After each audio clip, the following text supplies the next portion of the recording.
0:10 युक्रेनको राजधानी किभमा रुसले रातभर भीषण मिसाइल र ड्रोन हमला गरेको छ।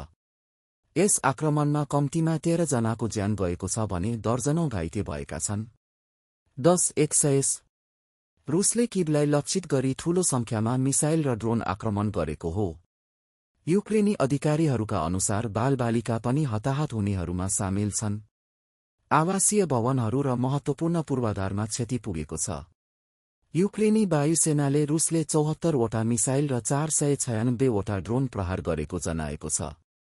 युक्रेनको हवाई रक्षा प्रणालीले धेरै आक्रमण विफल पारे पनि 25 वटा ब्यालिस्टिक मिसाइल र 12 वटा ड्रोनले 33 वटा स्थानमा प्रहार गरेका छन्। हमला हुनु केही घण्टा अघि युक्रेनी राष्ट्रपति भोलोडिमिर जेलेन्स्कीले रुसले ठूलो आक्रमणको तयारी गरिरहेको चेतावनी दिएका थिए।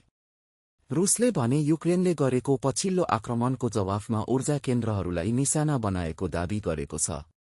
क्षतिग्रस्त भवनहरूबाट मानिसहरूलाई उद्धार गरिएको छ र उद्धार कार्य जारी छ। युक्रेनले आफ्ना सहयोगीहरूसँग थप हवाई रक्षा प्रणाली पठाउन अनुरोध गरेको छ। 100-120 यस भयावह घटनाबारे तपाईको के विचार छ? तल टिप्पणीमा लेख्नुहोस्। यस्तै महत्त्वपूर्ण समाचार अपडेटका लागि हाम्रो च्यानललाई लाइक र सब्स्क्राइब गर्न नभुल्नुहोला।